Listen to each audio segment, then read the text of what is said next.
दोस्तों, तो चलिए मैं आपके साथ फिर से एक बार हाजिर हो चुका हूँ labour law compliance calendar month March के लिए। आपके सामने यहाँ पे पैन इंडिया में जितने भी स्टेट है वहाँ पे जो भी लेबर लॉ कंप्लायंस एप्लीकेबल है और उसका रिटर्न्स का क्या ड्यू डेट है, इन सभी के बारे में हम लोग यहाँ पे एक एक करके चर्चा करने जा रहे हैं। तो चलिए आप शुरू से अंत तक बने रहिए और देख लीजिए कि इसमें क्या रिटर्न्स है कंप्लायंस के अंतर्गत। एज ए एम्प्लॉयर अगर आप काम कर रहे हैं किसी भी ऑर्गेनाइजेशन में तो आपको ये सारे रिटर्न्स फाइल करने पड़ेंगे as per the due date, otherwise आप नॉन कंप्लायंस हो जाएंगे और आपको अनवांटेडली लेबर लॉ या फिर लेबर डिपार्टमेंट की तरफ से नोटिस आ जाएगा। तो इसको फॉलो करना अनिवार्य है। तो चलिए हम लोग देख लेते हैं स्टेट वाइज क्या लेबर लॉ कंप्लायंस बन के आया है।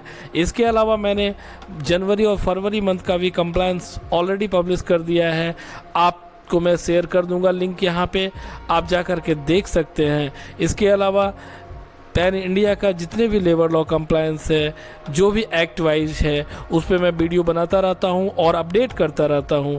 आप इस चैनल को सब्सक्राइब कर सकते हैं और इसमें जाकर के आप लेबर लॉ कंप्लायंस रिलेटेड सभी जानकारी को देख सकते हैं। और अगर आपको कोई भी क्वेरी हो तो बिल्कुल आप कमेंट बॉक्स में ड्रॉप कर सकते हैं, मैं आपको उस पर गाइड कर सकता हूँ।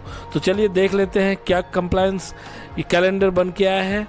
तो सबसे पहले हम लोग सेंट्रल एक्ट की बात कर लेते हैं। सेंट्रल एक्ट के अंतर्गत एम्प्लॉय स्टेट इंश्योरेंस एक्ट के अंतर्गत मंथली ESIC कंट्रीब्यूशन का चालान पे करना पड़ता है और इसका ड्यू डेट है 15। EPF यानी प्रोविडेंट फंड के अंतर्गत भी हमको लोगों को मंथली रिटर्न्स और मंथली चालान फाइल करना पड़ता है और इसका भी ड्यू डेट 15 है। इसके अलावा हम लोगों को इंटरनेशनल वर्कर्स का भी रिपोर्ट सबमिट करना पड़ता है, IW1 रिपोर्ट सबमिट करना पड़ता है और इसका भी ड्यू डेट 15 है। अगर आपके ऑर्गेनाइजेशन में कोई इंटरनेशनल वर्कर काम कर रहे हैं तो उसको आप इसके अंतर्गत रिटर्न्स फाइल कर सकते हैं और PF डिपार्टमेंट को अवगत करा सकते हैं।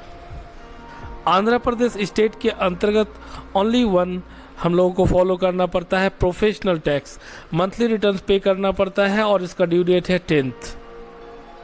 गुजरात स्टेट के अंतर्गत भी प्रोफेशनल टैक्स एप्लीकेबल है और यह मंथली रिटर्न्स पे करना पड़ता है, इसका ड्यू डेट है 15th ऑफ एवरी मंथ।